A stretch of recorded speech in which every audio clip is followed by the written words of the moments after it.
So the cliche goes, the 60s were pretty goddamn psychedelic.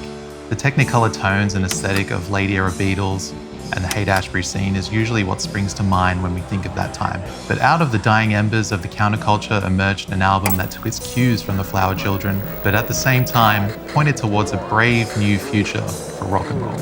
I'm Dan from Happy Mag, and this is why King Crimson's In the Court of the Crimson King mattered.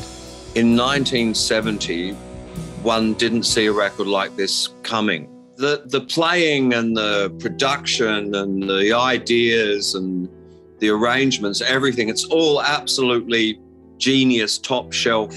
It's trippy, it's really quite psychedelic, it's very avant-garde, it's really aggressive in parts. It's a real head trip, it really is. It really, really did my head in at the time. So theatrical, melodramatic, really onomatopoeic music. I know, it's like music from a dream. Landing in 1969, the debut from these Brits couldn't have gone any more against the grain.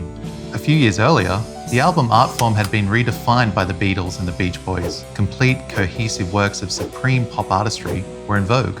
But how did In the Court of the Crimson King acquaint itself with you? Well, about 30 seconds of industrially inspired soundscapes blended with tape hiss and the eerie tones of the Mellotron.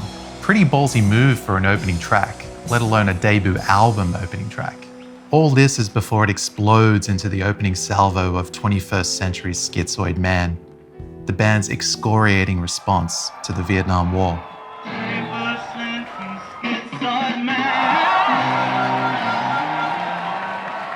I didn't know it, but apparently King Crimson's first gig was supporting the Stones at Hyde Park in front of 250,000 people at the memorial concert for Brian Jones. So, it was a sort of baptism by fire, I guess, which was only a couple of months before the record came out. It very much captures the time and place. England, late 60s, almost post-Beatles, and King Crimson sort of just exploded, but this is their debut record. It was completely mind-blowing. I was 16 years old. Almost everything on the record I had never heard before. The most notable thing being this instrument, the Mellotron, which of course the Mellotron had been used before, but King Crimson had put it right at the front of the mix of a load of songs, particularly the title track.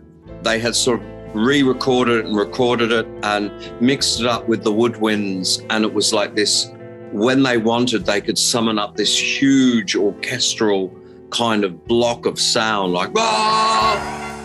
Within the first 3 minutes of the track, you'll hear classic rock riffage, a lead vocal distorted to the point of dehumanization, a dissonant, piercing guitar and saxophone onslaught, plus extreme tempo and time signature shifts. Without knowing it, King Crimson found themselves at the big bang moment for an entirely new, fascinating genre of music, prog rock.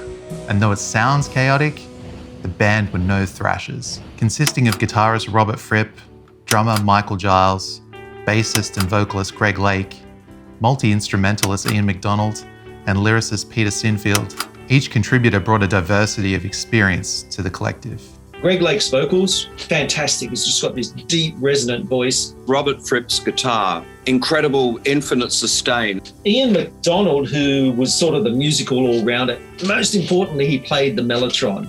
And the Mellotron is all over this record like a rash. Then there was the drummer, one of those drummers that was like a musician that happens to play the drum. It's like illustrating and sort of fluid all the time. The lyricist, a guy named Peter Sinfield, who described himself as lyricist, roadie, and art strategist. And this was a thing some bands had. They had a member of the band who didn't do anything. He was just a lyricist. So they're these incredible lyrics about doom and gloom and destruction, which I think was quite a stunning way to start an album. After the violence of Schizoid, more contemplative atmospheres are explored in I Talk to the Wind, Epitaph, and Moonchild. Beautifully chiseled woodwind and string arrangements, plus atmospheric guitars, laid the foundations for Sinfield's fantastical poetry throughout these mind-bending adventures. Even though he didn't contribute musically to the band in a physical sense, Lake was the vocalist, Sinfield's evocative lyricism is a hallmark of King Crimson's debut.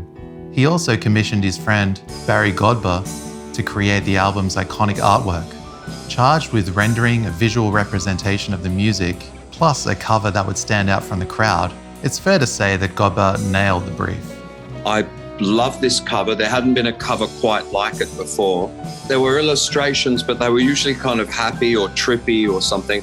And this was like someone screaming in horror. The artwork of this record is amazing. It was a real head trip, this record. It was really kind of the ultimate record where you could really lose yourself in it while, absorbed in the liner notes and the cover art, and as well as the music. It was really a great record to disappear into. And it stuck with me for 40 odd years. There's 5 songs on the album. Every one of them is completely different to the other. And the huge epic ending, which breaks down to a little pipe organ thing going boop, boop, boop, boop, boop.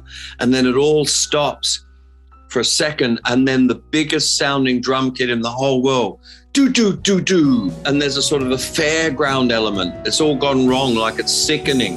They don't make records like that anymore. It's just a fucking masterpiece. It closes out on track number 5 with The Court of the Crimson King. This undulating epic spans a full 10 minutes, overflowing with celestial choirs, folk-inspired flourishes, and with a flute solo as its centerpiece. And just like the band itself, its individual members would go on to influence many other musical projects. It's hard to imagine the psych explosion of the last decade happening without a lot of up-and-coming rockers ingesting a rich diet of King Crimson, especially this debut. Would there be a King Gizzard without a King Crimson? It was this blueprint for musical risk that spoke to so many future musicians and created a rusted-on cult fan base. All of this reminds us why King Crimson's In the Court of the Crimson King mattered, and still does more than 50 years after its release.